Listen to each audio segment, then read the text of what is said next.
Hello everyone, welcome back to our YouTube channel RNCC।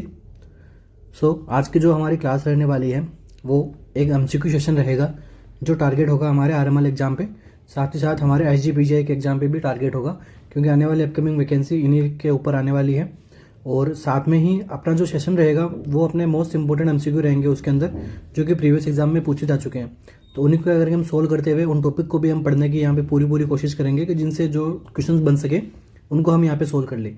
ठीक है, इसी के साथ ही हम हमारी टेस्ट सीरीज भी रन करवा रहे हैं, जो कि RNCC के ऑफिशियल ऐप पे हम जो रन करते हैं, जो आरएमएल बेसिस पे हुई चल रही है, कंडक्ट करवाई जा रही है, जो कि एकदम आपके अफोर्डेबल प्राइस में हमने उसको रखा है ताकि हर स्टूडेंट के पास में वो टेस्ट सीरीज हो और स्टूडेंट जो है वो अपना वो एग्ज़ाम का रियल टाइम एक्सपीरियंस कर सके और एग्ज़ाम के टाइम पे वो मोटिवेटेड रहे।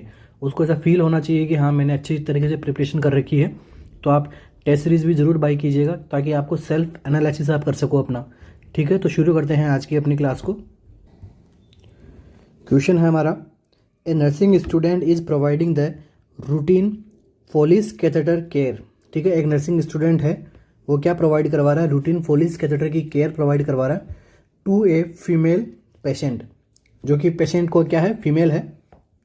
The student will place the patient in which of the following position. The student will place the patient in which position for this procedure. ठीक है, अब फोलिस कैथेटर केयर कर रहा है किसमें? फीमेल में। तो फीमेल में जो स्टूडेंट है वो पोजीशन क्या देगा? अच्छा क्वेश्चन है, एग्जाम में आया हुआ भी है। ऑप्शन क्या है हमारे पास में? Side line position, lithotomy position, supine position या फिर डोर्सल रिकम्बेंट पोजीशन। कौन सी पोजीशन है प्रोवाइड की जाएगी फोलिस कैथेटर केयर के अंदर? किसको? फीमेल को। क्या रहेगा अपना करेक्ट आंसर?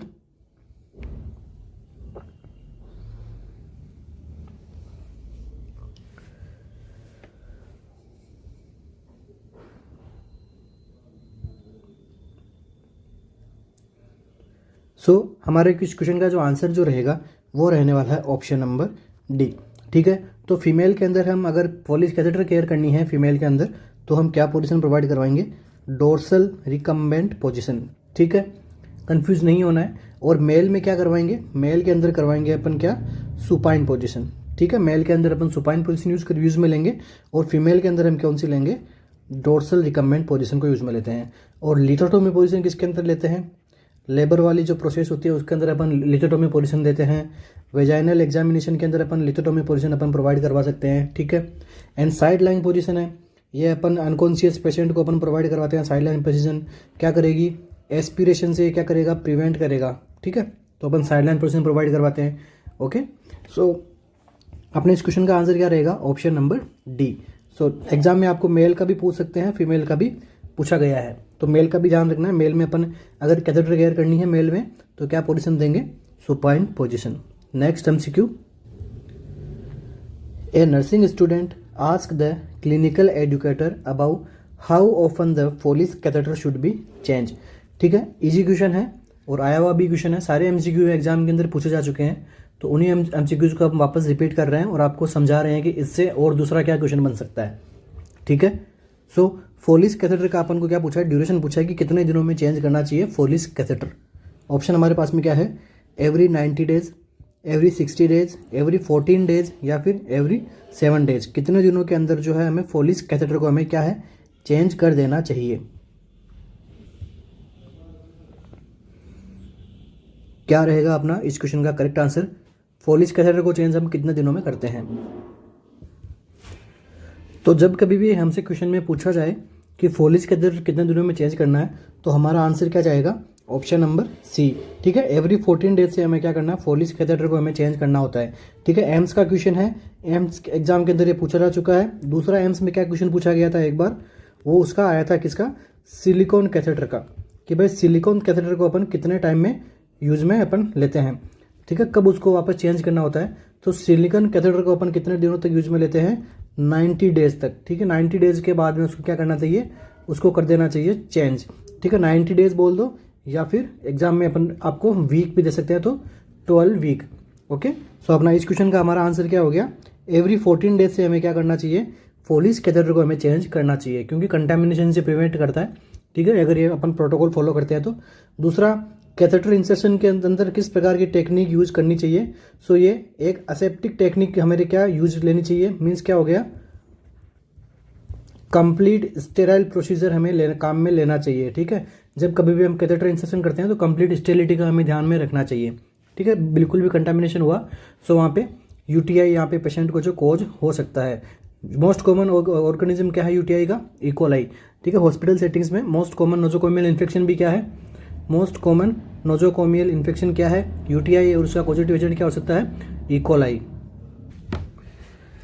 सो अभी हम मूव ऑन करते हैं अपने नेक्स्ट एमसीक्यू पे। The doctor ordered the routine urine sample for the patient with indwelling urinary catheter. ठीक है, पेशेंट को क्या लगा है, एक इंडवेलिंग यूरिनरी कैथेटर वहाँ पे पेशेंट को अप्लाई हो रखा है और डॉक्टर ने क्या ऑर्डर किया है, यूरिन सैंपल इस पेशेंट का हमें लेना है। Select the most appropriate statement related to routine urine sampling from the catheter. So अब कैथेटर से आपको सैंपल लेना है तो उसका मोस्ट अप्रोप्रिएट स्टेटमेंट क्या होगा, कौन सा ऑप्शन रहेगा जो एक मोस्ट अप्रोप्रिएट स्टेटमेंट रहेगा, करेक्ट रहेगा जब हम यूरिन सैंपलिंग लेते हैं किससे, कैथेटर से। आया हुआ क्वेश्चन है, अच्छा क्वेश्चन है, एग्जाम में आगे आने की संभावनाएं हैं इस क्वेश्चन की। ऑप्शन हमारे पास में क्या है, before taking the sample clamp the drainage bag for at least 20 to 30 minutes. आपको क्या करना है कि ड्रेनेज बैग को 20 से 30 मिनट तक आपको क्या करना है, क्लैम्प करके रखना है जब आप सैंपल लेना चाहो। लाइक अगर आप 12 बजे सैंपल लेना चाहते हो किसी पेशेंट का फॉर एग्जाम्पल, तो आपको क्या करना है 11:30 पे उसको क्या कर देना है, क्लैम्प कर देना है। ठीक, ऑप्शन बी क्या है, release the clamp, release the clamp before withdrawing the urinary sample. आप क्या करना है, अब जब सैंपल ले रहे हो तब आप क्या करना है, सैंपल को क्लैम्प को क्या कर दो, रिलीज कर दो। ऑप्शन सी क्या है, detach the drainage bag from the catheter that collect the sample directly from the drainage bag. Option C में क्या बताया आपको कि आप क्या करो, ड्रेनेज बैग को आप क्या कर दो, डिटेच कर दो, किससे कर दो, कैथेटर से कर दो। अब ड्रेनेज करने के बाद में आप जो ड्रेनेज बैग्स हैं उससे सैंपल ले लो, या फिर ऑल ऑफ द अबव, या फिर ये सारे स्टेटमेंट है, ये एक अप्रोप्रिएट स्टेटमेंट है जब आप यूरिनरी सैंपल आप कलेक्ट करते हो। तो कौन सा ऑप्शन है जो हमारा करेक्ट रहेगा इस क्वेश्चन में, कौन सा ऑप्शन करेक्ट रहेगा, मोस्ट इंपॉर्टेंट। सो जब कभी भी हमें यूरिनरी सैंपल कलेक्ट करना हो किससे, कैथेटर से, सो हमारा ऑप्शन नंबर जो ए है वो यहाँ पे मोस्ट अप्रोप्रिएट होता है। क्यों होता है, क्योंकि क्या करेंगे अपन, सबसे पहले अपन क्या कर देंगे, बिफोर टेकिंग द सैंपल, यहाँ पे सबसे पहले हमने क्या कर दिया, क्लैम्प कर दिया ट्यूब को। ठीक है, कैथेटर को, ट्यूब को क्लैम्प कर दिया।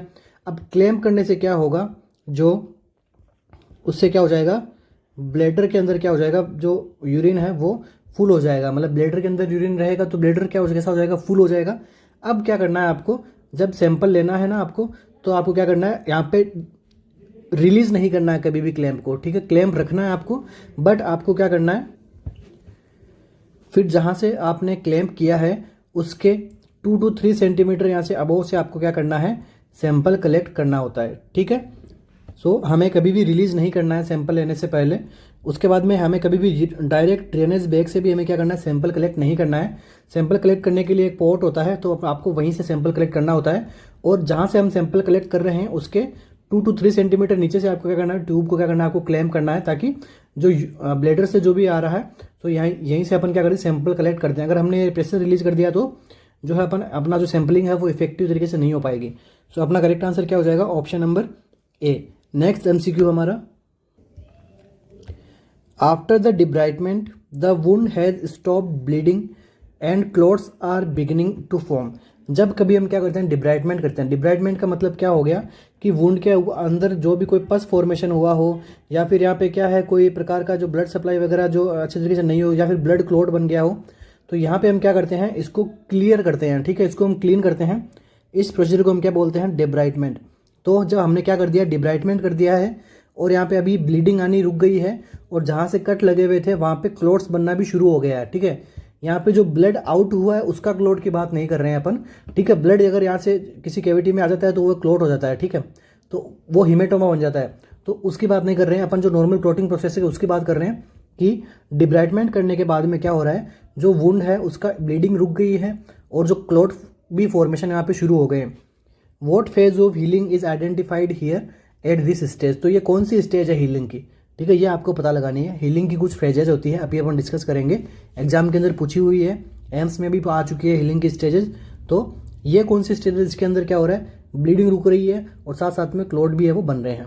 ऑप्शन क्या हमारे पास में, proliferative phase, inflammatory phase, hemostasis phase या फिर मैच्यूरेशन फेज। कौन सी फेज में ये सब चीज़ें हमें देखने को मिलती है।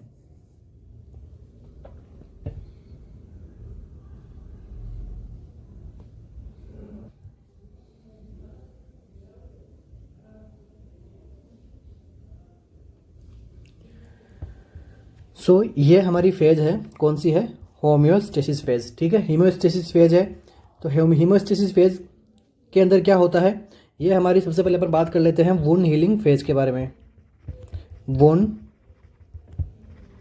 Healing phase. वुंड हीलिंग की कितनी फेज होती है टोटल, एग्जाम में अगर आपसे पूछे तो यहाँ पे 4 स्टेजेस होती है, 4 फेजेज होती है वुंड हीलिंग की। इसके अंदर फर्स्ट कौन सी होती है, हीमोस्टेसिस फेज होती है फर्स्ट। सेकंड यहाँ पे देखने को मिलती है इन्फ्लामेशन, एंड थर्ड यहाँ पे देखने को मिलती है प्रोलिफरेशन, एंड फोर्थ स्टेज हमें क्या देखने को मिलती है, मैच्यूरेशन। तो इस 4 फेज में किसी भी वाउंड की जो है वो हीलिंग होती है। ठीक है, अगर वुंड हीलिंग की आपसे स्टेज पूछे कितनी होती है, 4 होती है। कौन कौन सी होती है, ये स्टेजेस होती है। अब 1 बाय 1 अपन क्या करते हैं, स्टेजेस को समझ लेते हैं। फर्स्ट स्टेज कौन सी हुई, हीमियोस्टेसिस। हीमोस्टेसिस फेज के अंदर क्या होता है, सबसे पहले तो इसके अंदर जो वुंड है, wound has been closed by clotting. यहाँ पे सबसे पहले क्या हो रही है, क्लोटिंग शुरू हो गई है और जो वुंड है वो क्लोज भी हो गया है। ठीक है, अब क्लोटिंग सबसे पहले होती है, तो क्लोटिंग क्या करता है, क्लोटिंग करने के लिए यहाँ पे सबसे पहले तो ब्लड वेसल्स का कॉन्स्ट्रिक्ट होना जरूरी है। ब्लड वेसल कॉन्स्ट्रिक्ट भी किसके अंदर होती है, हीमियोस्टेसिस के अंदर। तो अब इसके बाद में जब ब्लड वेसल्स क्लोटिंग अगर कॉन्स्ट्रिक्ट हो गई तो यहाँ पे क्या होगा, अब प्लेटिलेट्स स्टिक हो जाएगी यहाँ पे। ठीक है, प्लेटिलेट्स स्टिक टुगेदर। अब जब प्लेटिलेट एक साथ में जुड़ जाती है तो ये कौन सी प्रोसेस होती है, कोगुलेशन अकर। ठीक है, तो यहाँ पे क्या हो जाएगा, कोगुलेशन बन जाएगा। तो हमारा क्या हो गया, जो वुंड है वो क्या हो जाएगा, क्लोज हो जाएगा। यहाँ पे ब्लीडिंग भी रुक जाएगी। कैसे रुकती है, सबसे पहले क्या हो रहा है, ब्लड वेसल्स कॉन्स्ट्रिक्ट हो रही है तो यहाँ पे क्या हो रहा है, फिब्रिन वगैरह मिलके यहाँ पे क्या कर रहे हैं, प्लेटिलेट्स को यहाँ पे क्या कर रही है, स्टिक करते हैं, रोक के रखते हैं। तो यहाँ पे क्या, रक्त का थक्का बन जाएगा।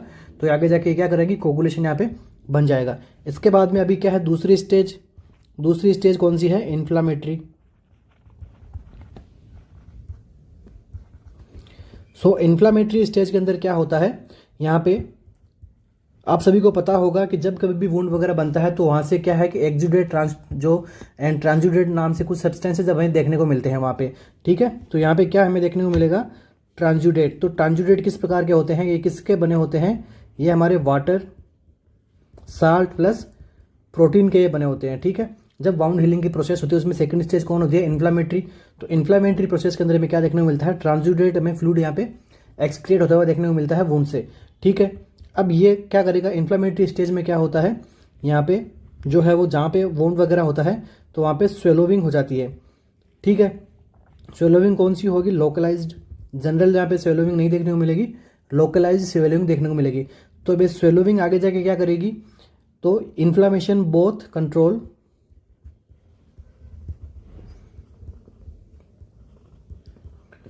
Swelling plus infection. ठीक है, तो अब यहाँ पे आगे इन्फेक्शन को भी प्रिवेंट करती है कौन सी स्टेज, इन्फ्लामेटरी स्टेज। क्योंकि यहाँ पे क्या है, यहाँ पे एक लोकलाइज यहाँ पे स्वेलिंग वगैरह हो चुकी है। अब स्वेलिंग वगैरह हो गई तो यहाँ पे क्या होगी, प्रेशर बन गया। तो सबसे पहले तो यहाँ पे ब्लीडिंग भी आनी रुक गई, ब्लीडिंग आनी भी रुकती है। साथ साथ में अगर कंटिन्यूसली ब्लीडिंग रुक गई है तो वहाँ पे इन्फेक्शन होना भी कम यहाँ पे चांसेस हो जाते हैं। ठीक है, तो ये हमारी स्टेज कौन सी होगी, इन्फ्लामेटरी स्टेज। इसके बाद में हमारी थर्ड स्टेज है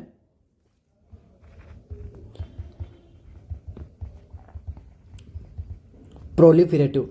अब प्रोलिफेरेटिव स्टेज के अंदर हम क्या कहते हैं, जो वुंड वगैरह यहाँ पे जो बना हुआ है उसके अंदर क्या होता है, न्यू टिश्यू की हमें ग्रोथ देखने को मिलती है यहाँ पे। ठीक है, ग्रोथ किससे होती है, यहाँ पे जो हमारे जो बॉडी के अंदर जो कोलेजन फाइबर होते हैं वो यहाँ पे हेल्प करते हैं और ये क्या बनाते हैं, न्यू टिश्यू यहाँ पे ग्रोथ करते हैं ताकि जो वुंड वगैरह है वो उनका यहाँ पे कम्प्लीटली वो डेवलप हो सके। इसके बाद में फोर्थ स्टेज कौन सी होती है, ये होती है हमारी मैच्योरेशन। ठीक है, जो भी ये टिश्यू वगैरह यहाँ पे बना है तो इस ये आगे जाके क्या बनेगा, मैच्योर हो जाएगा। तो maturation stage also known as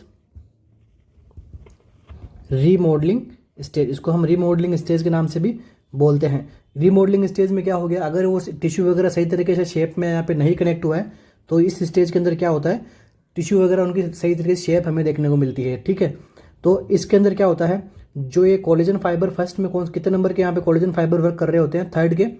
तो ये कोलेजन फाइबर थर्ड से आगे जाके और आगे मॉडिफाई होके ये फर्स्ट में कन्वर्ट हो जाते हैं। ठीक है, तो अगर फर्स्ट में कन्वर्ट हो गए तो यहाँ पे जो वुंड है ये अच्छे से यहाँ पे क्या हो जाएगा, क्लोज्ड हो जाता है। तो ये सारी जो अपनी प्रोसेस है ये सब वुंड हीलिंग की प्रोसेस है। तो एग्जाम के अंदर पूछते भी हैं कौन सी स्टेज में, जैसे आपको पूछ लिया एग्जाम में कि ट्रांजुडेट वगैरह है ये किस में सीक्रेट होता है, तो ये होता है हमारे इन्फ्लामेटरी स्टेज के अंदर। जो ब्लीडिंग वगैरह है ये कौन सी स्टेज में रुकती है, कोगुलेशन कौन सी स्टेज में होता है, तो ये हमारा होता है होम्योस्टेसिस वाली फेज के अंदर। नेक्स्ट आपसे पूछ लिया कि न्यू टिश्यू ग्रोथ किसके अंदर होती है, तो प्रोलिफरेटिव के अंदर। नेक्स्ट आपसे पूछ लिया कौन सी स्टेज को हमने रीमॉडलिंग स्टेज कहा, तो ये हो गई हमारी मैच्योरेशन स्टेज। तो ऐसे कुछ हमारा वुंड हीलिंग की स्टेजेस हमें देखने को मिलती है। सो हमारे इस क्वेश्चन का आंसर क्या हो गया, option number C. I hope आपके स्टेजेस समझ में आ गई हो। अभी मूव ऑन करते हैं अपने नेक्स्ट एमसीक्यू पे। Nurse Jay working in a medical surgical department, एक नर्स जय है वो क्या कर रहा है, मेडिकल सर्जिकल डिपार्टमेंट में वर्क कर रहा है। Where the team lead has assign 4 patient to her, तो वहाँ पे उसको क्या, टीम लीडर ने जो टीएल होता है वहाँ पे उसने क्या किया, उसको 4 पेशेंट असाइन किए हैं। Wheel performing the risk assessment for the development of pressure ulcer, तो अब वो क्या कर रहा है, रिस्क असेसमेंट कर रहा है, किसके लिए कर रहा है, प्रेशर अल्सर के लिए। Among the following which patient is on highest risk for pressure ulcer, तो उसके पास में जो 4 पेशेंट हैं तो उसमें से कौन से पेशेंट को जो है वो हायर रिस्क है किसकी, प्रेशर अल्सर डेवलप होने की। ठीक है, तो ऑप्शन क्या है हमारे पास में, patient with diagnosis of quadriplegia, patient admitted as a case of typhoid fever, next patient who has hypertension with controlled diabetes and ambulating independently, last क्या है, all are at high risk for pressure ulcer. कौन सा option है जो हमारा इसके अंदर correct होगा, कौन से पेशेंट को जो प्रेशर अल्सर होने की चांसेस ज़्यादा होती है। तो प्रेशर अल्सर होता क्या है, प्रेशर अल्सर के अंदर क्या होता है, जब स्किन के ऊपर लॉन्ग टाइम तक यहाँ पे क्या हो, प्रेशर अराइज हो तो वहाँ की जो स्किन है वो इंटेक्ट नहीं रह पाती है। ठीक है, नॉट इंटेक्ट, तो इसको हमने क्या बोला, तो इंटेक्ट नहीं रह पाएगी तो वहाँ पे क्या होगा, रेडनेस आएगी। ठीक है, वहाँ पे क्या होगा, स्किन बिकम वीक एंड यहाँ पे स्किन जो है वो कट जाएगी। ठीक है, तो इसको हमने क्या नाम दे दिया, एकदम समझने के हिसाब से बता रहा हूँ, इसको हमने बोल दिया अल्सरेशन हो गया वहाँ पे। ठीक है, तो अब प्रेशर अल्सर के लिए अब किन पेशेंट में प्रेशर अल्सर ज़्यादा देखने को मिलता है, ऐसे पेशेंट के अंदर ज़्यादा देखने को मिलेगा पेशेंट को जो पेशेंट कैसे हो, बेड रिडन होते हैं। ठीक है, जो लंबे टाइम तक बेड पे रहते हैं वो पेशेंट को जो है वो प्रेशर अल्सर होने की संभावना ज़्यादा होती है, क्योंकि वो लंबे टाइम तक बेड पे लेटे रहेंगे। अगर वो एक ही पोजीशन में लंबे टाइम तक रहेंगे तो उनके जो बोनी प्रोमिनेंट है, ठीक है, बोनी प्रोमिनेंट के अंदर क्या आप समझ सकते हो कि अगर आप वो जो है वो सीधा सो रहा है, सुपाइन पोजीशन में सो रहा है, तो उसके जो कहाँ कहाँ प्रेशर अल्सर हो सकता है, तो सुपाइन में उसको ऑक्सीपिटल के पास में, ऑक्सीपिटल हेड पे जो ऑक्सीपिटल लोब वहाँ प्रेशर हो सकता है, सेक्रम में वहाँ पे प्रेशर अल्सर हो सकता है, नेक्स्ट उसको हील रीजन में वहाँ पे प्रेशर हो सकता है। तो इन जगहों पे क्या हो रहा है, बॉडी का प्रेशर ज़्यादा अप्लाई होता है। ठीक है, नेक्स्ट सुपाइन पोजीशन हो गई, दूसरी यहाँ पे क्या एक इंपॉर्टेंट होता है फैक्टर, वो होता है फ्रिक्शन। अगर यहाँ पे फ्रिक्शन लगता है पेशेंट को, ऐसे पेशेंट को अगर यहाँ पे फ्रिक्शन लगता है जिनकी स्किन ऑलरेडी वीक हो चुकी है, तो वहाँ की स्किन के अंदर जो किस में कन्वर्ट हो जाएगी, अल्सर में। ठीक है, तो ये होता है हमारा प्रेशर अल्सर। तो ऑप्शन के अंदर कौन सा पेशेंट है जो अच्छी तरीके से मूव नहीं कर पाएगा, या फिर बेड रिडन कौन सा पेशेंट है, तो एक ही पेशेंट है जो बेड रिडन है, वो हमारे पास में कौन सा है, option number A, patient with the diagnosis of quadriplegia. Quadriplegia का पेशेंट है तो उसके अंदर क्या हो सकता है कि वो बेड रिडन होगा, क्योंकि वहाँ पे क्या हो चुका है, पैरालिसिस हो चुका है। सो हमने क्या कहा, ऐसे पेशेंट्स के अंदर जो है वो प्रेशर अल्सर ज़्यादा देखने को मिलता है। ठीक है, अब अपन समझ लेते हैं, ये वर्ड आया यहाँ पे क्वाड्रिप्लेजिया। तो क्वाड्रिप्लेजिया है क्या, ये अपन पढ़ते हैं किसके अंदर, पैरालिसिस वाली कंडीशन के अंदर, ठीक है। पैरालिसिस के अंदर क्या होता है, जो ऑर्गन वगैरह है उनके अंदर सेंसेशन वगैरह हमें नहीं फील होता है, ठीक है। अगर इसको समझना है हमें तो अपन समझ सकते हैं कंप्लीट और partial loss of muscle function. अगर यहाँ पे जो पैरों की मसल्स हो गई, हाथों की मसल्स हो गई, उन्हें अगर अच्छी तरीके से फंक्शन नहीं कर पाएगी तो मीन्स क्या हो गया, पेशेंट है वो पेशेंट को क्या प्रॉब्लम हो गई यहाँ पे, पैरालिसिस, ठीक है। तो अब ये पैरालिसिस की कंडीशन और किस किस कंडीशन के अंदर हो सकती है, तो मोस्ट इंपॉर्टेंट यहाँ पे आपसे क्वेश्चन बन सकता है कि स्पाइनल कॉर्ड इंजरी वाले पेशेंट के अंदर हमें पेशेंट में क्या देखने को मिलता है, पैरालिसिस की कंडीशन देखने को मिलती है। तो अभी पैरालिसिस के भी कुछ टाइप्स होते हैं, तो इसके अंदर हमें कुछ वेरियस प्रकार के टाइप्स देखने को मिलता है। तो सबसे पहले यहाँ पे क्या देखने को मिलेगा, मोनोप्लेजिया। तो मोनोप्लेजिया के अंदर कोई भी एक लिम्ब या फिर कोई भी एक बॉडी का पार्ट, उसको अगर पैरालिसिस होता है तो उसको हम क्या बोलते हैं, मोनोप्लेजिया। Mono means one. इसके बाद में हम बात कर लेते हैं हेमीप्लेजिया। सो हेमीप्लेजिया के अंदर क्या होता है, सपोज ये किसी पर्सन की बॉडी है और इसका एक साइड का पार्ट पैरालिसिस हो गया, एक साइड का पार्ट पैरालिसिस नहीं हुआ, तो एक साइड के पार्ट को पैरालिसिस को अपन क्या बोल देंगे, हेमीप्लेजिया। इसके बाद में थर्ड वन क्या हो जाएगा, डाईप्लेजिया। डाईप्लेजिया के अंदर क्या होता है, कोई भी दो एक्सट्रीमिटी है वो अगर उस पेशेंट की जो पैरालिसिस हो जाती है उनके अंदर एक्सट्रीमिटीज़ के अंदर, लाइक पेशेंट के जो दोनों हैंड है उनकी एक्सट्रीमिटी वो उनके अंदर पैरालिसिस हो गया, या फिर दोनों लेग के अंदर, ओनली एंड ओनली दोनों लेग, यहाँ पे जो ग्रोइन रीजन वगैरह, एब्डोमेन रीजन वगैरह उनके अंदर नहीं हुआ है, बस उसके हैंड्स के अंदर यहाँ पे पैरालिसिस हुआ, तो उसको अपने क्या बोल दिया, डाईप्लेजिया। अब हमने क्या बोला, लेग्स के अंदर नहीं होता है, ओनली एंड ओनली कहाँ होता है, हैंड्स के अंदर। अगर पेशेंट्स के हैंड के अंदर यहाँ पे पैरालिसिस हो गया तो उसको हम क्या बोलते हैं, डाईप्लेजिया। इसके बाद में फोर्थ वन कौन सा होता है, पैराप्लेजिया। पैरा से आप समझ सकते हो पैर, तो अगर ये पेशेंट्स के अगर लेग्स के अंदर कोई पैरालिसिस की कंडीशन होती है तो ये क्या हो गया, पैराप्लेजिया। इसके बाद में क्या होता है, लास्ट वन हमारे जो एग्जाम क्वेश्चन में पूछा गया है, क्वाड्रिप्लेजिया। सो क्वाड्रिप्लेजिया के अंदर क्या होता है, ऑल बॉडी की एक्सट्रीमिटीज़ के अंदर पैरालिसिस हो जाता है, तो इसको हम क्या बोलते हैं, क्वाड्रिप्लेजिया। और ये किसका मोस्ट कॉमन फीचर है, स्पाइनल कॉर्ड इंजरी का। स्पाइनल कॉर्ड इंजरी के अंदर भी anterior spinal cord, posterior spinal cord, Brown Sequard कोस्ट जो स्पाइनल कॉर्ड, गनशॉट इंजरी, तो इनके अंदर क्या है, ये सब पैराप्लेजिया जो है पैरालिसिस की कंडीशन देखने को मिलती है। अभी और क्या क्वेश्चन बन सकता है इस टॉपिक से, कि अगर कोई पेशेंट को प्रेशर अल्सर है तो इसके लिए अपन एक स्केल यूज में लेते हैं, तो स्केल का क्या नाम है, ब्रैडन स्केल, ठीक है। कौन सी स्केल यूज में लेते हैं प्रेशर अल्सर को अपन असेस करने के लिए, ब्रैडन अल्सर। सो ब्रैडन अल्सर स्केल के भी यहाँ पे कुछ यहाँ पे पैरामीटर्स होते हैं।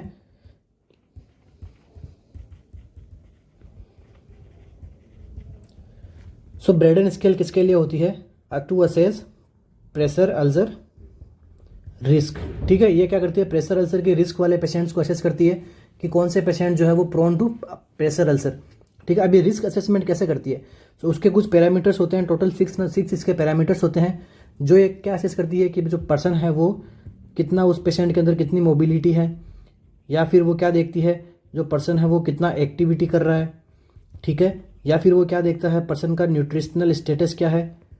ये सारी चीज़ें किसके अंदर फॉलो होती है, ब्रैडन स्केल के अंदर, तभी जाके वो असेसमेंट कर पाती है कि भाई किसको क्या प्रॉब्लम आगे अल्सरेशन की हो सकती है। पेशेंट को मॉइस्चर कितना हो रहा है, और क्या देख सकती है, सेंसरी परसेप्शन असेस करती है।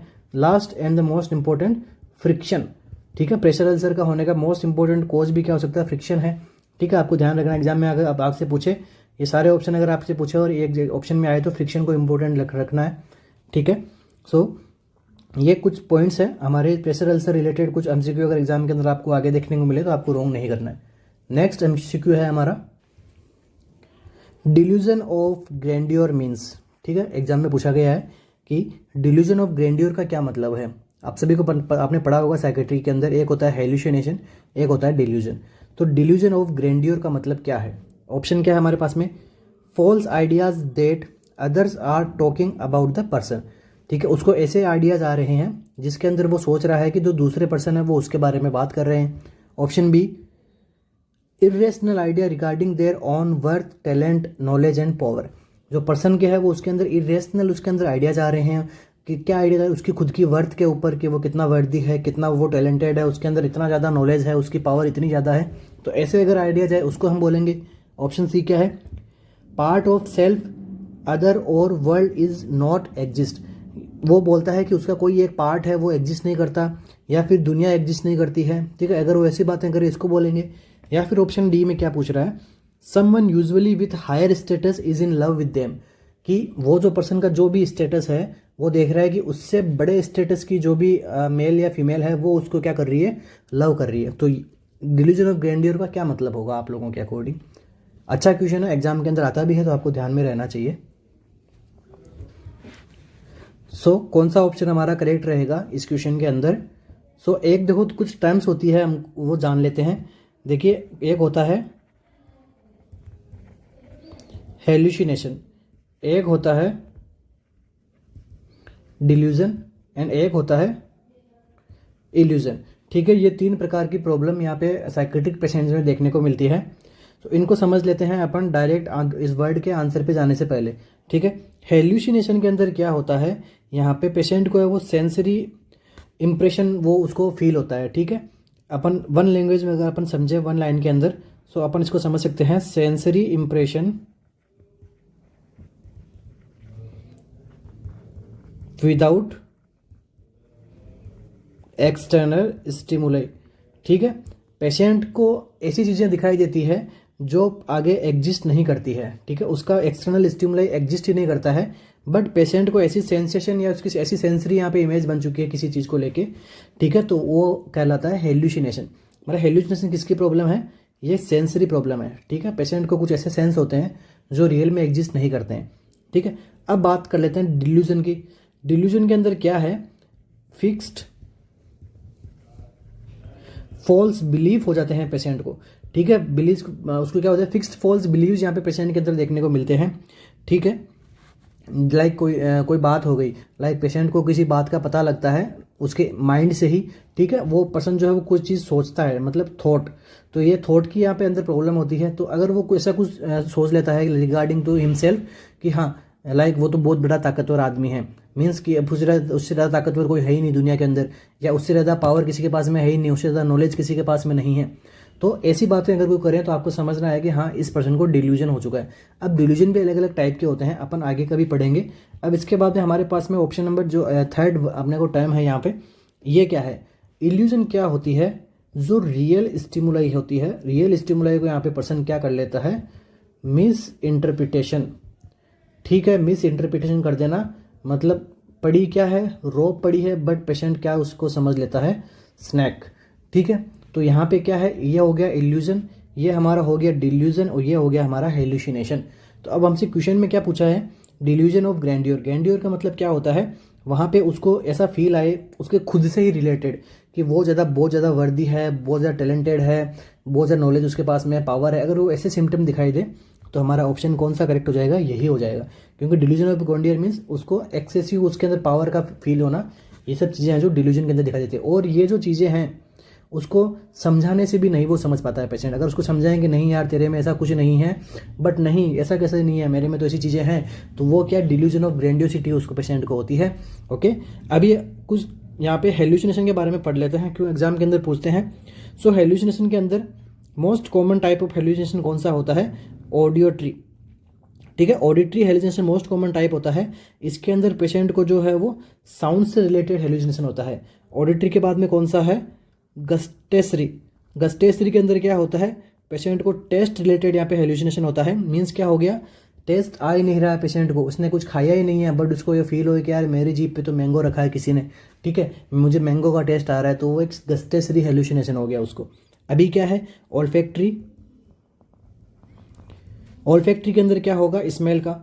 ठीक है, उसको स्मेल से रिलेटेड हेल्यूसिनेशन होता है। उसके बाद में क्या होगा, विजुअल। उसको विजुअल हेल्यूसिनेशन, विजन से रिलेटेड उसको जो हेल्यूसिनेशन वगैरह होता है। ठीक है, लास्ट कौन सा होता है, टेक्टाइल। टेक्टाइल हेल्यूसिनेशन मीन्स कि उसके जो वो टच से रिलेटेड उसके अंदर वो क्या कुछ सेंसेशन फील करता है टच वाले। ठीक है, तो ये सब सारी चीज़ें किस में देखने को मिलती है हमें, हेल्यूसिनेशन में। तो जिस प्रकार हेल्यूसिनेशन के कुछ 6 प्रकार के टाइप्स है, 5 प्रकार के टाइप्स है, उसी प्रकार डिल्यूजन के भी कुछ टाइप्स होते हैं जो एग्जाम के अंदर इंपॉर्टेंट है, तो वो भी अपन पढ़ लेते हैं ताकि आपके दो चीज़ें अगर कोई कॉन्ट्रा जो एक दूसरे से अपोजिट रहती है तो उनको पढ़ने में आसानी होती है। तो साथ में अपन देख लें डिल्यूजन के बारे में। एक होता है delusion of persecution. Delusion of persecution कौन सा हो गया? हमारा ऑप्शन नंबर ए वाला, क्योंकि इसके अंदर उसको क्या लग रहा है कि दूसरे पर्सन उसके बारे में बातें बना रहे हैं। तो ये किस प्रकार का परसिक्यूशन है? ये हमारा है डिल्यूजन ऑफ परसिक्यूशन। तो ये किसके अंदर देखने को मिलता है? जो पेशेंट को शिजोफ्रेनिया यहाँ पे हो चुका है उन पेशेंट में डिल्यूजन ऑफ परसिक्यूशन यहाँ पे देखने को मिलता है। ओके, याद रखना है, भूलना नहीं है। दूसरा किस प्रकार का होता है? रेफरेंस का। तो इसके अंदर क्या होता है? रेफरेंस का अंदर क्या होता है कि अच्छा सॉरी, हमारा जो ऑप्शन नंबर 1 है ये किससे रिलेटेड होता है? ये होता है हमारा रेफरेंस से। ठीक है, रेफरेंस से मतलब हो गया दूसरे कोई और पर्सन उसके बारे में बातें कर रहे हैं, ये तो हो गया हमारा रेफरेंस वाला। परसिक्यूशन का मतलब होना मिसट्रस्ट। अपन समझ सकते हैं मिसट्रस्ट, वो पर्सन है, वो जो पर्सन उस पेशेंट की केयर कर रहे हैं वो उसके प्रति मिसट्रस्ट ही हो गया कि हाँ ये पर्सन ने तो मेरे कुछ खाने में कुछ मिलाया होगा। मतलब जो पर्सन शक संदेह करता है वो उसके अंदर आता है डिल्यूजन ऑफ परसिक्यूशन। और रेफरेंस का मतलब हो गया उसको लगेगा कि यार मेरे पास में जो आदमी बैठे हैं ये मेरे ही बारे में बातें कर रहे हैं। ठीक है, तो ये हो गया डिल्यूजन ऑफ रेफरेंस। इसके बाद में कौन सा होता है? ग्रैंडियर। ये मैंने अभी डिस्कस कर ही लिया है कि उसको खुद की पावर सबसे ज़्यादा लगती है, खुद को सबसे ज़्यादा वो हायर समझता है। इसके बाद में कौन सा होता है? डिल्यूजन ऑफ कंट्रोल, कि उसको कोई और कंट्रोल कर रहा है। ठीक है, उसके बाद में कौन सा होता है? जेलेसी। उसको दूसरे पर्सन से जेलेसी होती है, एक्सेसिव जेलेसी होती है। ठीक है, इसके बाद में क्या देखने को मिलता है? Delusion of erotomania. Option number जो 4 है ना, ये है एक एग्जाम्पल है किसका? Delusion of erotomania. उसको ऐसे लगेगा कि उससे जो हायर स्टेटस वाली जो लड़की है या लड़का है वो उससे प्यार करते हैं। ठीक है, वो उसके प्यार में पड़ गए या फिर उससे प्यार करते हैं। नेक्स्ट कौन सा है? Somatic delusion. सोमेटिक डिल्यूजन मतलब क्या होता है? सोमेटिक डिल्यूजन के अंदर पेशेंट जो ऐसा फील करेगा कि उसका कोई बॉडी का जो पार्ट है वो खराब हो गया है। ठीक है, ऐसा कुछ लगेगा उसको, तो वो होता है सोमेटिक डिल्यूजन। या फिर इसको अपन क्या बोलते हैं? निहिलिस्टिक। ठीक है, वो कोई बॉडी का जो पार्ट है वो उसके पास में है ही नहीं, या फिर दुनिया भी जो है वो सोमेटिक अलग होता है, निहिलिस्टिक अलग होता है। सोमेटिक के अंदर जो बॉडी का जो पार्ट है वो उसको यहाँ पे फील नहीं होते हैं। ठीक है, वो उसके अंदर कोई खराबी देखता है वो तो होता है सोमेटिक। निहिलिस्टिक के अंदर क्या हो गया? उसका कोई पार्ट है वो एग्जिस्ट ही नहीं करता है, मतलब है ही नहीं, दुनिया भी एग्जिस्ट नहीं करती है, मतलब डिल्यूजन ऑफ निहिलिस्टिक। तो कुछ प्रकार के डिल्यूजन है, ये हमें देखने को मिलते हैं किसमें? साइकोसिस डिसऑर्डर्स के अंदर। किसमें देखने को मिलेंगे? Hallucination and disorder. ये हेलुसिनेशन और डिल्यूजन किसमें देखने को मिलते हैं? साइकोसिस वाले डिसऑर्डर्स के अंदर देखने को मिलते हैं। ओके, नेक्स्ट क्वेश्चन पे मूव करते हैं। In schizophrenic patient all are considered as negative symptoms except. ठीक है, एक्सेप्ट पूछा है आपसे कि नीचे दिए गए ऑप्शंस में से सारे सिम्टम ऐसे हैं जो किसमें देखने को मिलते हैं? नेगेटिव सिम्टम्स में, एक को छोड़ के। ऑप्शन क्या है? एनहेडोनिया, एपैथी, ब्लंट इफेक्ट या फिर हेलुसिनेशन। कौन सा ऑप्शन है वो नेगेटिव सिम्टम का है एक को छोड़ के? सो अपन बात कर लेते हैं, सबसे पहले थोड़ा शिजोफ्रेनिया के बारे में देख लेते हैं। तो शिजोफ्रेनिया किस प्रकार की डिसऑर्डर है? ये एक साइकोटिक डिसऑर्डर है। ठीक है, आपको पता होना चाहिए किस प्रकार डिसऑर्डर साइकोटिक डिसऑर्डर है। तो शिजोफ्रेनिया वर्ड सबसे पहले किसने दिया था? तो इन्होंने दिया था, कौन थे ये भाई साहब? ये थे यूगन ब्लूलर। ठीक है, यूगन ब्लूलर ने क्या वर्ड दिया था? शिजोफ्रेनिया, जो कि पुराने टाइम में किस नाम से जाना जाता था? डिमेंशिया प्रिकॉक्स, जिसको हम क्या बोलते थे? डिमेंशिया प्रिकॉक्स के नाम से भी जानते थे। और डिमेंशिया प्रिकॉक्स नाम किसने दिया था? ये दिया था एमिल क्रेपलिन ने। ठीक है, तो आपको ये ध्यान रखना कि और करंट में शिजोफ्रेनिया नाम किसने दिया था? यूगन ब्लूलर ने। अब यूगन ब्लूलर ने एक चीज़ बताई थी, क्या बताई थी इसके सिम्टम के बारे में? ये सिम्टम कौन से हैं? 4A सिम्टम, काफ़ी इंपॉर्टेंट है। अभी पॉजिटिव नेगेटिव पर भी आएंगे, बट सबसे पहले अपन पढ़ लेते हैं 4A सिम्टम।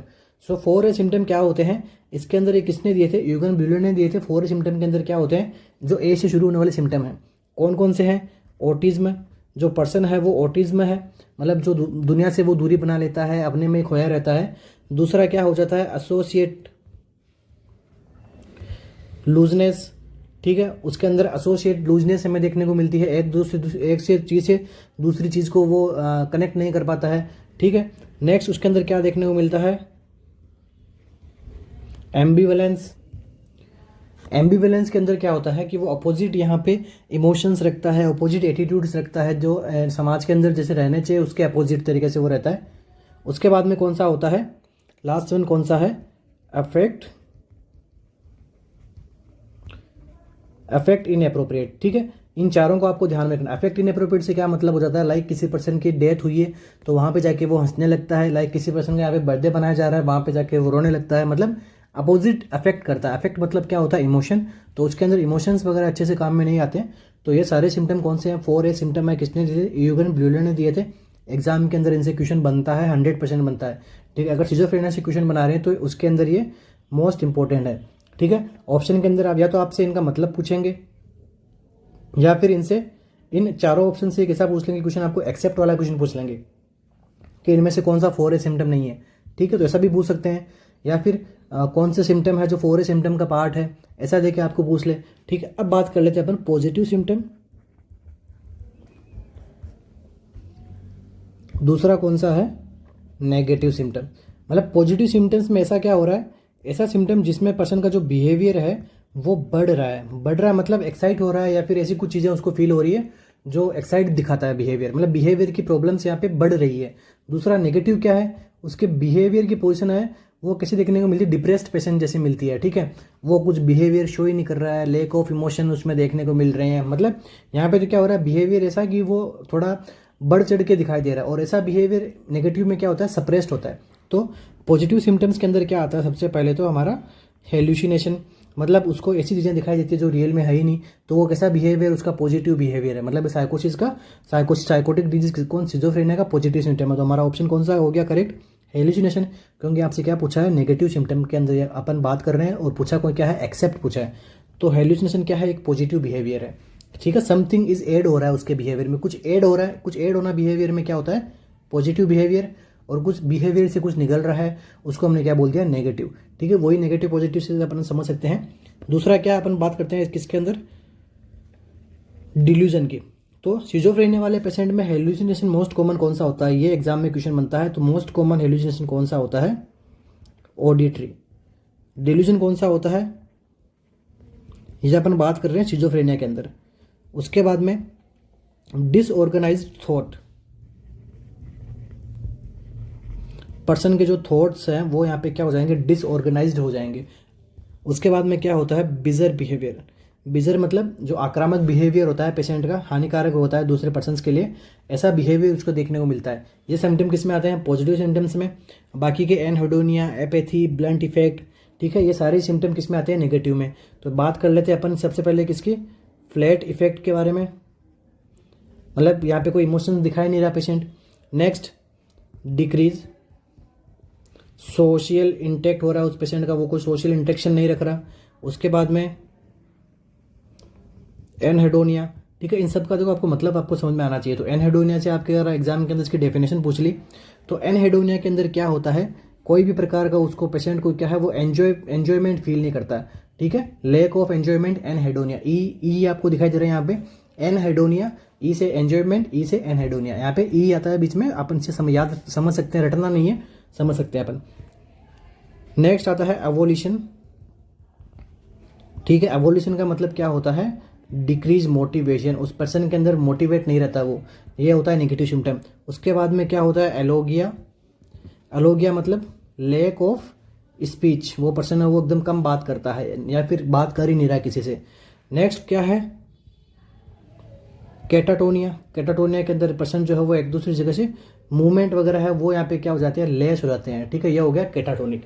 तो अपन ने पॉजिटिव या नेगेटिव सिम्टम्स भी अपन ने पढ़ लिए हैं, और 4A सिम्टम भी पढ़ लिए हैं जो कि काफ़ी इंपॉर्टेंट है। इसके बाद में अपन बात करेंगे कभी इसकी ड्रग्स पे।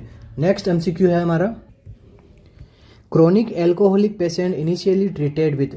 जो पर्सन क्रोनिक एल्कोहलिज्म करते हैं या फिर लंबे टाइम तक जो एल्कोहल का सेवन करते हैं, यूज़ में लेते हैं, वो शुरुआत में वो किससे ट्रीट किए जाते हैं। ऑप्शन क्या है हमारे पास में, यूज़ ऑफ पैरा एल्डिहाइड, जो पैरा एल्डिहाइड है उसका यूज़ करके, या फिर यूज़ ऑफ ट्रैंकुलाइजर, जो अपने मेजर ट्रैंकुलाइजर्स, माइनर ट्रैंकुलाइजर्स है उनका यूज़ करके, या फिर हाई प्रोटीन डाइट देके, या फिर थियामिन का IM एडमिनिस्ट्रेशन करके।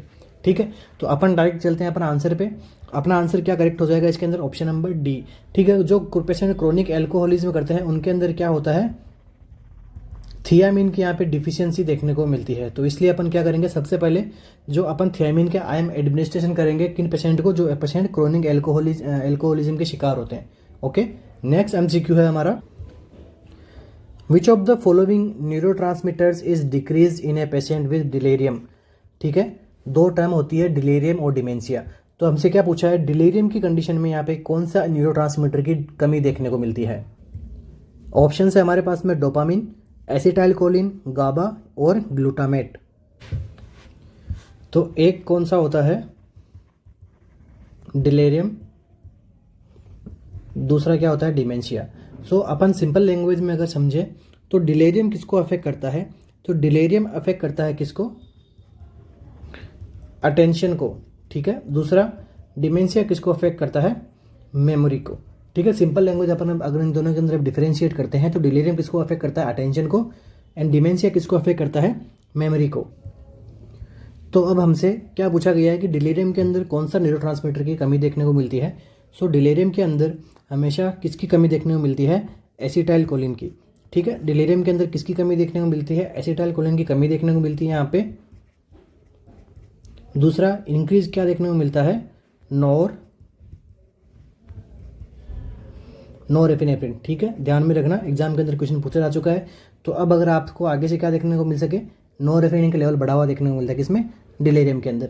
सो अब अगर आपसे क्वेश्चन में पूछ ले कि भाई साहब डिप्रेशन के अंदर कौन सा न्यूरोट्रांसमीटर गड़बड़ रहता है, तो डिप्रेशन के अंदर क्या रहता है, सीरोटोनिन का जो अपना न्यूरोट्रांसमीटर रहता है उसका लेवल कम देखने को मिलता है।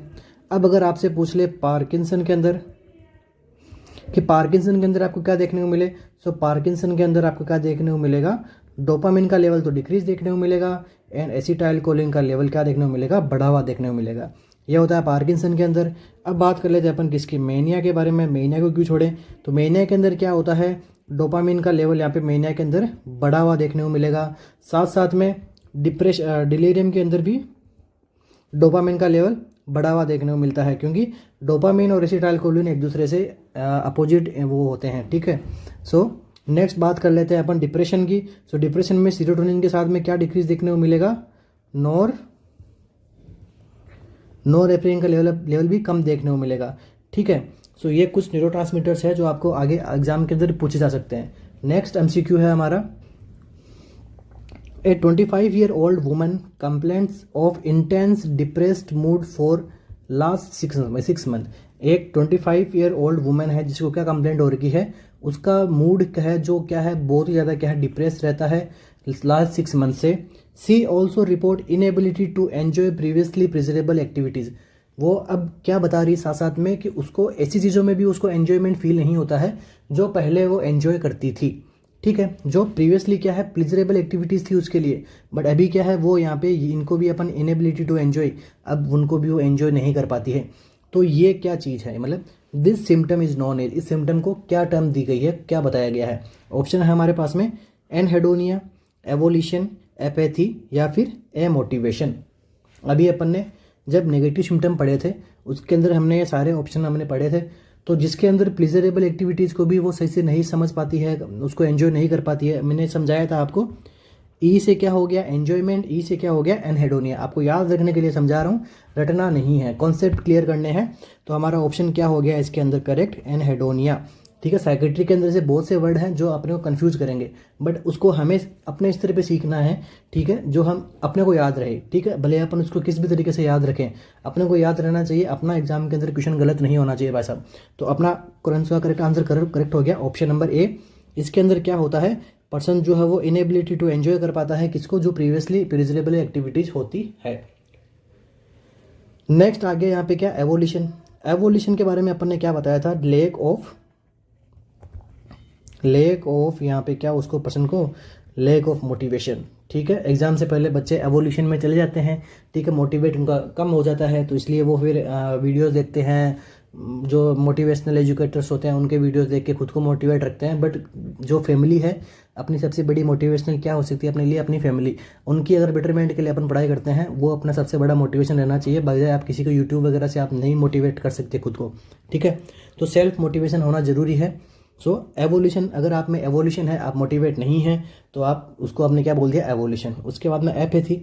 एपैथी के अंदर क्या है, अगर किसी पर्सन में किसी भी प्रकार की कोई फीलिंग्स ही नहीं है, उसको हमने क्या बोल दिया, ये पर्सन तो बड़ा एपैथेटिक है, ठीक है, क्योंकि उसके अंदर कोई फीलिंग ही नहीं आ रही है। ए मोटिवेशन तो एवोल्यूशन का ही एक टाइप है, ओके। एवोल्यूशन मोटिवेशन पे अपन बोल सकते हैं।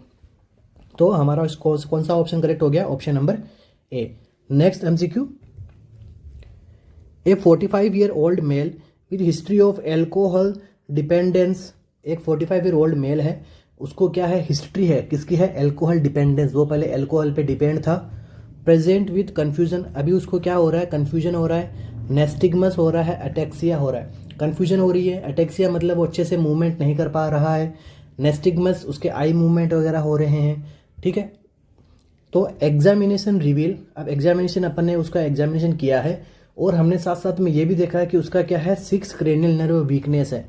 उसकी जो 6 क्रेनियल नर्व है वो भी क्या हो गई है, उसकी वीक हो गई है। तो he is most likely to be suffering from. तो ऐसी कंडीशन हमें किस में देखने को मिलती है, उसको क्या बीमारी हो गई है उस पेशेंट को, ठीक है। तो आपका एग्जाम में यही अप्रोच होना चाहिए किसी भी पर्सन को समझने के लिए। अगर वो क्वेश्चन लेंथी है तो उसको कभी भी एक साथ में नहीं पढ़िएगा, उसको आपको क्या करना है, शॉर्ट में पढ़िएगा, ठीक है। प्रेजेंट विद एल्कोहल, ये इतना पढ़ लिया। अब आपने क्या किया, एग्जाम किया है, क्या किया है कि उसकी 6 क्रेनियल नर्व भी क्या हो गई है, वीक हो गई है, ओके, इतना समझ लिया। अब क्या पूछा उसने, he is most likely to be suffering from. अब उसको क्या हो सकता है, किससे सफरिंग हो सकती है उसको, ऑप्शन क्या है हमारे पास में, कोर्साकॉफ साइकोसिस, वर्निक्स एन्सेफेलोपैथी, डी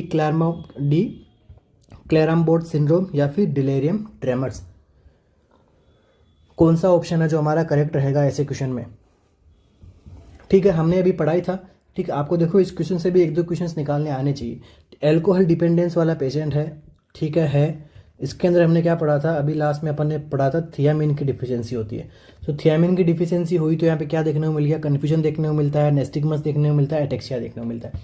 तो ये अब किसके टाइप है, ये है टाइप किसके, वर्निक्स एन्सेफेलोपैथी की, ठीक है। जब कभी पेशेंट, एल्कोहल वाले पेशेंट में क्या होती है, थियामिन की डिफिशियंसी होती है, और वो अगर ट्रीट नहीं होती है तो आगे जाके क्या कोज करती है, वर्निक्स एन्सेफेलोपैथी है वो कोज करती है, ठीक है। अब अगर वर्निक्स एन्सेफेलोपैथी ट्रीट नहीं होती है तो आगे जाके किस में बदल जाती है, कोर्साकॉफ साइकोसिस के अंदर, ठीक है। तो काफ़ी सिंपल सा कंसेप्ट था, बट आपको आना चाहिए, ओके। सो इसी के साथ ही आज की अपनी क्लास को कंप्लीट करेंगे। आशा करता हूँ कि आपको क्लास काफ़ी अच्छी लगी हो। और हमारा टेस्ट सीरीज भी चलाई जा रही है। मैं आपको अगेन रिमाइंडर दिलवाना चाहता हूँ, हमारी टेस्ट सीरीज चलाई जा रही है RNCC के ऑफिशियल प्लेटफॉर्म पे, जो कि क्या है, ऐप स्टोर से आप डाउनलोड कर सकते हो उसको। उसके अंदर हम डेली बेसिस पे RML के लिए, SGPGI के लिए, नोट सेट के लिए अभी से प्रिपरेशन हमने शुरू करवा दिया।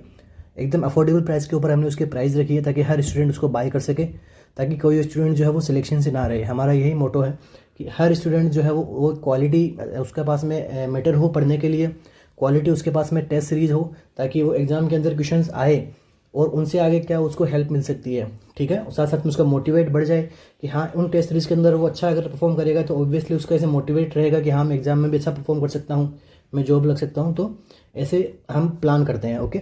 जो स्टूडेंट्स को काफ़ी हेल्पफुल भी रही है, आपने हमारे प्रीवियस भी हमने काफ़ी स्टूडेंट्स को सेलेक्ट करवाया है, ठीक है, हम हमारी टेस्ट सीरीज वगैरह से, ओके। सो इसी के साथ ही मेरी क्लास को मैं कंप्लीट करना चाहूँगा। Wish you all the best, thank you so much बने रहने के लिए। मिलते हैं अपनी नेक्स्ट क्लास में।